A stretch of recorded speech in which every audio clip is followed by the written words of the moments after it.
सोलापूर महानगरपालिका येथे शहरातील पाणीपुरवठा व्यवस्थेचा सर्वंकष आढावा घेण्यासाठी महापौरांच्या अध्यक्षतेखाली प्राथमिक बैठक पार पडली।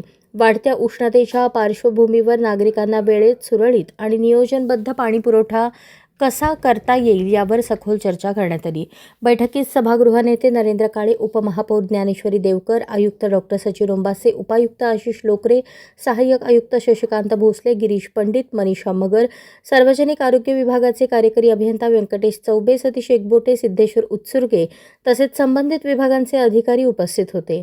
शहरातील विविध भागांना सध्या किती दिवसांनी पाणी पुरवठा केला जातो, वितरण व्यवस्थेतील अडचणी, पंपिंग यंत्रणा, गळतीची समस्या, उपलब्ध पाणीसाठा आणि आगामी उन्हाळ्यातील संभाव्य टंचाई याचा सविस्तर आढावा घेण्यात आला। विशेषतः वाढत्या तापमानामुळे पाण्याची मागणी वाढण्याची शक्यता लक्षात घेऊन पुरवठा व्यवस्थापन अधिक सक्षम करण्याची गरज अधोरेखित करण्यात आली। महापौर विनायक कोंडाल यांनी प्रशासनाला स्पष्ट निर्देश देताना सांगितले, सोलापूरकरांना नियमित आणि वेळेत पाणी मिळणे ही महानगरपालिकेची प्राथमिक जबाबदारी आहे। शहरात 2 दिवसाआड पाणी पुरवठा सुरू करण्यासाठी आवश्यक तांत्रिक बाबी, मनुष्यबळ, पाणी साठवणूक व वितरण यांचा सविस्तर कृती आराखडा तातडीने सादर करावा। उपस्थित अधिकाऱ्यांनी पाणी पुरवठा सुधारण्यासाठी आवश्यक तांत्रिक तपशील संकलित करण्यासाठी काही कालावधीची मागणी केली।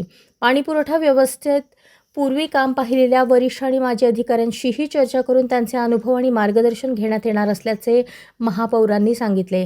महानगरपालिका नागरिकांना नियोजित व सुरळीत पाणीपुरवठा देण्यासाठी कटिबद्ध असून लवकरच पुढील आढावा बैठक घेऊन ठोस निर्णय जाहीर करण्यात येईल असे बैठकीत सांगण्यात आले।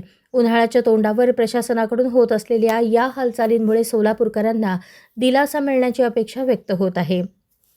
अशाच नवनवीन अपडेटसाठी जनता राज्य न्यूज चॅनलला सबस्क्राईब करा, लाईक करा आणि शेअर करायला विसरू नका।